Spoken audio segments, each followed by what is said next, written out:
Good morning, John. This video is going to be purely instructional because your YouTube experience could be better if you knew some YouTube secrets. For example, I just flashed some text on the screen, but you couldn't read it because it was only there for one frame. But what are you going to do? You're going to go back and then try to pause at the exact right second? No, you're not. Instead, you're going to watch this video, which has 18 tips for how to use YouTube better, including how to find that text. First, though, let's talk about subscriptions. If you're logged into YouTube and you go to youtube.com, you will find a page of content that YouTube has decided that you probably will want to watch and will probably keep you on the site. But it will not be a feed of videos that you control. The only way to get to that is to click on this little weird icon at the top and go to subscriptions. Also under that icon is your history, so you can see videos you recently watched, and your watch later playlist, which is a wonderful thing because often you see a video that you want to watch but you don't have time to watch at that exact moment. Every YouTube video has a little clock. If you hover over it, you can click that. It adds to your watch later playlist. Then you can click on that either on your desktop or on your phone whenever you want and watch those videos. The majority of nerdfighters who answered the Nerdfighteria census get their YouTube videos from the subscriptions feed. And that is wonderful for us because it's the only page on YouTube where you can go and actually make sure you're seeing all the content your favorite creators are making. But the subscription page, if you got a lot of subscriptions like I do, can be a bit of a fire hose. It makes it easier to miss content from the people I never want to miss stuff from, which is why for certain channels I have notifications turned on. It's a little bell thing. You click on it and decide how you want to get the notification. You can also do this from your subscription manager page. You can see all the people you're subscribed to, maybe take out the ones that you're not watching so much anymore, and for the ones you never want to miss a video from, you can turn on notifications. You can also set up notifications on your phone, the little bell on a channel page. You can get push notifications every time a new video gets uploaded, and you can join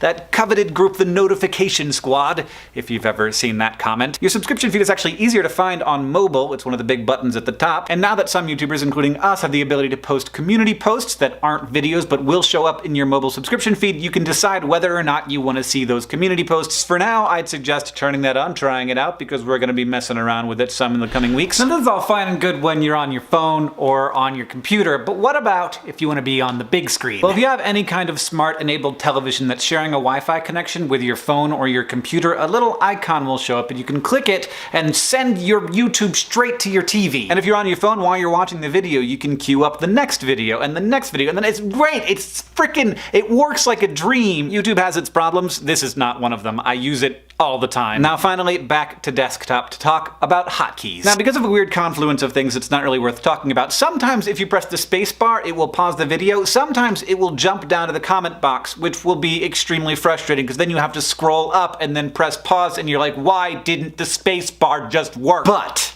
if you push the K key, it will always pause the video. L will advance 10 seconds and J will go back 10 seconds. These keys being used for this purpose is actually a holdover from old video editing software, and a lot of people think that it's annoying and weird and like it doesn't make any sense that it's those particular keys, but I actually kind of love it. And there are a bunch of other hotkeys. M will mute the video, the up and down arrows will make the volume go up and down, the left and right arrows will advance and reverse the video 5 seconds. The numbers on your keyboard will advance the video to that point in the video, so if you like hit 6, it'll go to 60% of the way through the video. If you hit 0, it will go back to the beginning. The greater than or less than keys will speed up or slow down the video. And finally, the period and comma will advance and reverse 1 frame at a time, allowing you finally to catch that weird 1 frame of text that the creator decided to put on the screen just to mess with you. If you're on your TV or phone though, I got nothing for you. You just gotta pause and unpause real quick. If anybody else has any tips or tricks for how they use YouTube most efficiently, I really want to see those in the comments. John,